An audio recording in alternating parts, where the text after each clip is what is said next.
Day, you're going to look around and you're going to realize that everybody loves you, but nobody likes you. And that is the loneliest feeling in the world. I admit it, another hoe got me finished. Broke my heart, oh no you didn't. What is going on, guys? Mark97 here, back again with another video. Today, we have the Pittsburgh Penguins 2020 review.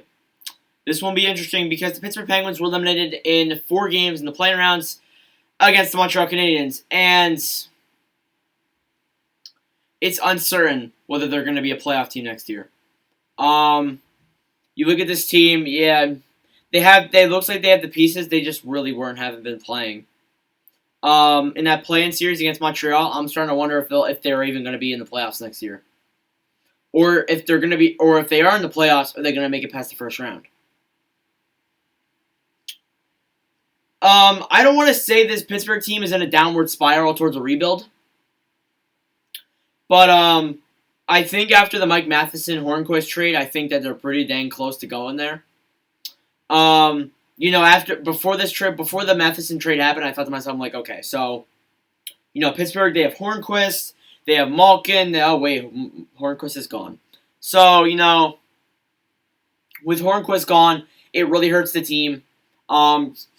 The fact that they said he was unwanted in Pittsburgh is like the stupidest thing ever. He's the most loved player in Pittsburgh. And one of my best friends, he's likely gonna watch this video, is a Pittsburgh Penguins fan. He told me on a PS4 party. He said that Hornquist is unwanted. He's the most loved player in the Penguins. He played 6 seasons with us, helped us get the 2 Stanley Cups, and you're just gonna leave him like that?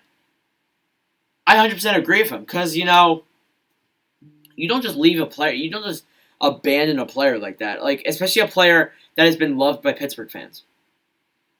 So yeah, I just wanted to get the Hornquist discussion out of the way, and it's really an uncertain road for them. It's really an uncertain road for them. We'll get into everything that we need to get into, but first off, let's get into the team statistics. They played 69 games this season, had 40 wins, 23 losses, and 6 overtimes for a 40-30 record. They had 224 goals scored, 196 goals against, for 8th in the NHL. Still pretty good statistics. They weren't that far behind. They really weren't that far behind Philadelphia or Washington or any of those teams. That metropolitan division is really close right now. Pittsburgh. Yeah, Pittsburgh was like 3 points behind Philadelphia. Philly was behind 1 point from Washington from taking the division title. And with everything with that, it's just interesting where we're gonna see Pittsburgh next year. You have an emerging division of Pittsburgh. With Pittsburgh, you have Philadelphia, who's likely going to be up there, and maybe even higher than they are now. New York is going to definitely skyrocket because they have a great team right now, especially add Lafreniere to that roster. It's just going to be tough to beat them. The Islanders, I think are going to be much better next season, standings wise, and I guess you can throw Carolina in there too. Carolina's kind of the dark horse of that division. That really leaves, there's Columbus and Washington. Columbus and New Jersey are going to stay in the same spot. That really leaves just Pittsburgh and Washington. And I'm going to talk about Washington soon, because Washington is also is kind of in the same position as Pittsburgh, but not really. And, with Pittsburgh, it's just, I don't know if they're going to be able to stay at the highest spot that they're at right now. Is the thing. So, I don't know if they'll be 3rd place next year in their division. They might be a wild card team next season.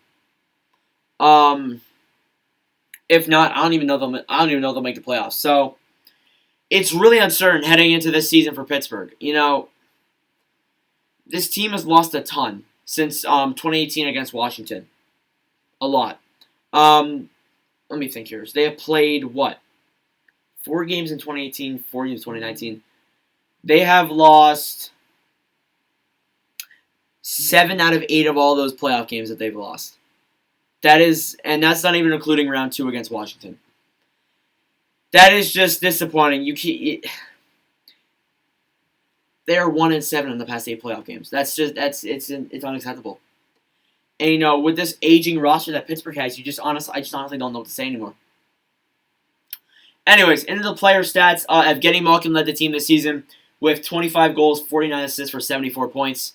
This team, Evgeny Malkin really carried Pittsburgh throughout this time with Crosby being injured especially. And, he's he's also really wondering too, because there's a lot of rumors of people offering him huge contracts. There's gonna be there's trade rumors on him. It's really confusing when it comes to Malkin. Brian Rust with him. He really helped this Pittsburgh team also. 27 goals, 29 assists for 56 points. Great player down the middle. I think that, you keep him next season. And then Sidney Crosby, who, to be honest, was injured for a lot of this season, so you can't exactly blame him for his statistics here. And even then, these statistics aren't even that bad for the amount of games he played. 16 goals, 31 assists for 47 points.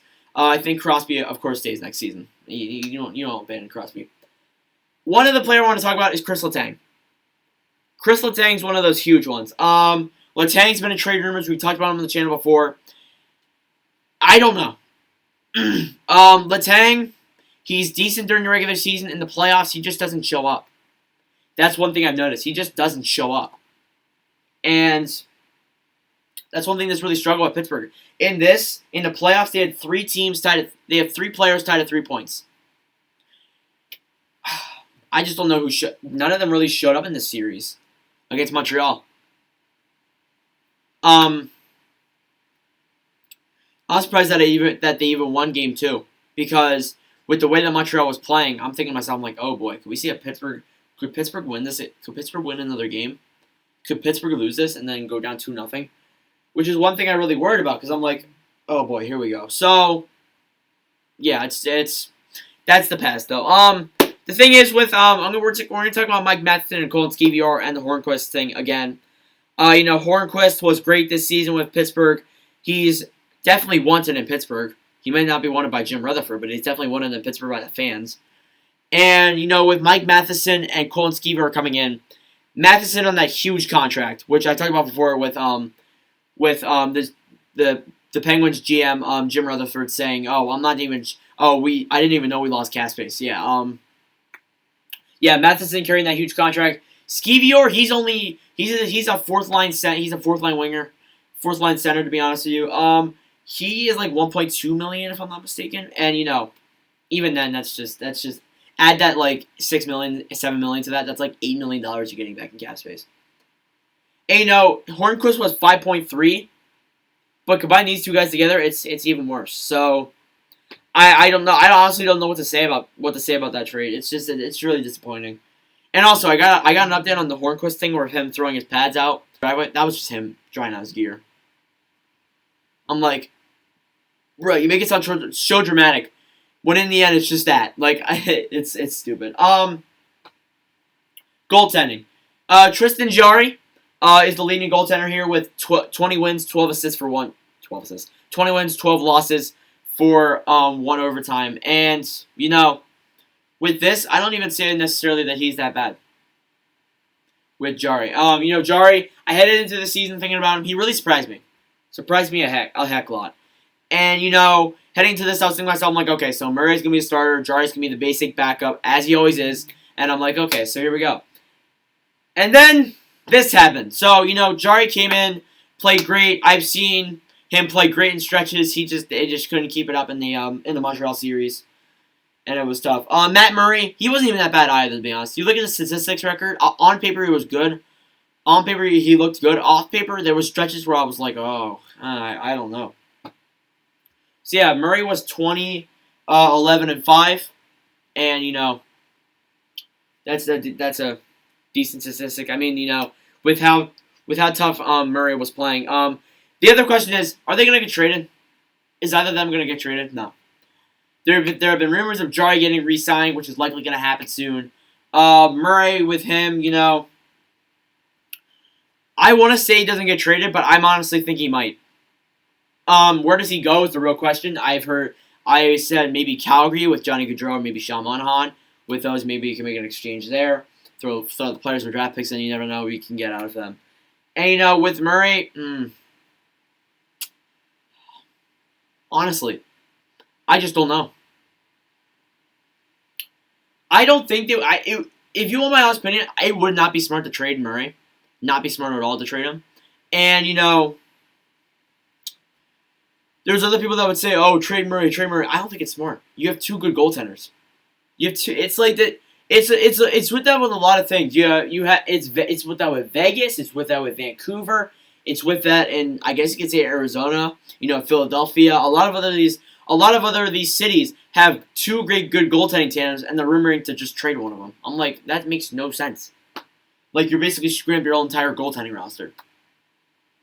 So yeah, one thing I do want to talk about before we get into the prospects to get hyped up for, we do have to talk about the coaching. The coaching thing is Jim Rutherford. You guys already know my opinion on Jim Rutherford. Do I need to say anything? No. Mike Sullivan. With this Pittsburgh team this season, they were prone by injuries. Crosby got injured early in the season. He was injured for a long time during this season. And Malkin came in.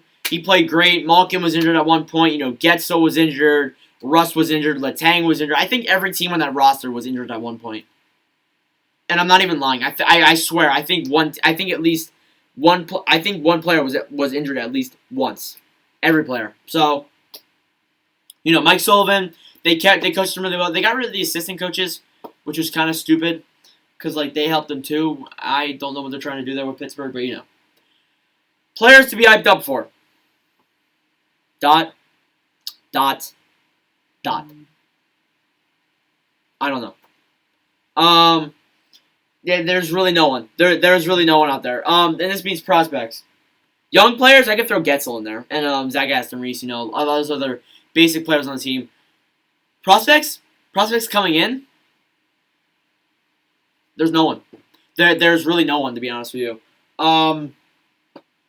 That's the thing with this Pittsburgh team. They really don't have any top players coming. They really don't have any top prospects coming in, and that's a scary thing. So you look at this. I don't know what Pittsburgh's gonna be like this season. They have an aging core. Crosby's getting old. Russ is getting old. Letang's getting old. Malkin's getting old. And there's a lot of old players on this team that are really good right now, and I just think they're going to start declining soon. I've talked about Pittsburgh a lot. They're just going to start declining, and you need those prospects to come up. You got Getzel, Zach Aston Reese. Some decent players, knock on wood. But when all these players retire, when Crosby, Malkin, Letang, the original three retire, what's going to happen then? Who's going to replace them? Because I can't think of any prospects that would replace Pittsburgh. I can't think of any players that would replace those guys on Pittsburgh. And if there's anybody that would replace them, they're not as good at them. That's for dang sure. So with Pittsburgh's prospecting, they got to make some kind of trade. They got Kasperi Kapanen through that one trade, and I guess it's gonna help someone. He is decently young, like 22, 21 years old. So that'll help him a little bit, I guess. All right, UFAs and RFAs. First off, Pittsburgh's cap space is $12.4 million. That'll be important in the second year. Connor Sheary, I don't know what happens with him, whether he goes or not. Marlowe, likely leaving. Marlowe, I don't even know if he'll be signed by a team. He might even retire. Marlowe has been through a lot now. He's been with Toronto, San Jose, Carolina, and now Pittsburgh. So it's a confusing thing when it comes to Marlowe. Schultz with him, if they want to work out a deal with Schultz, that's really up to Pittsburgh fans if you want him to go or not. I don't really know. RFAs. Dominic Simone, I don't know about him. I think he might go. Ricola, I think he goes as well. I did not see too much of him this season. And then Jari and Murray are the two RFA goaltenders. I think you keep them. But yeah, I think you just keep them. I think you just keep them at the same level. You just offer them two contracts. Maybe I don't know or think they'll trade one of them, but you never know when it comes to this Pittsburgh team. Draft picks. Their first round draft pick is 77th overall. If I'm not mistaken, they don't have a draft pick next year. The year after that. The year after that. And the year after that. I don't think they have first round draft picks for any of those years. Until 2025. Good GM? So, no. Rutherford's a good GM. He just made some retarded moves. With this, you have the 77th overall pick is the highest pick, and that's the second, third round. And what are you going to get out of that? You traded your 2020 15th overall pick to Toronto, which was stupid. Like, what? And, with that, it's just confusing. I don't know what to do. I don't know what to say. I don't know what to rank this at. Just you don't have any draft picks until 2025. That affects your prospects through the roof. So unless you trade for one, what are you going to trade? What are you going to trade? Maybe Matt Murray? Again, that's not a smart move because you have 2 good goaltenders in net. Why did I put up 4 hands? Like, I don't know. It's so uncertain with Pittsburgh this season. Do I think they'll be better? That's the final thing I have here. I think it'll be the same or somewhere around the same, maybe a little better, maybe a little worse. But I think after that, it's going to start going downhill. Honestly, I think that this is the last good year. Maybe the year after that's a good year, and then the players are going to start declining. The team's going to start declining. It's going to start getting blamed on the GM and the coach. It's just going to start turning into a problem for Pittsburgh. So, they really got to fix something now, and they really got to come up with something quick. So yeah, if you enjoyed this video, do make sure to leave a like, hit the subscribe button. We were trying to get to 600 subscribers by the end of the year. We're only 89 away, which is insane. Thanks so much for the constant support. The channel's been going through so much lately. It's been insane. The sport's been unreal. Next up is the Winnipeg Jets in the schedule of 2020 reviews. So yeah, that'll likely be up next week with another Eastern Conference team. Maybe the Panthers. Maybe the not too sure. So yeah, thanks for watching. I'll see you guys in the next video.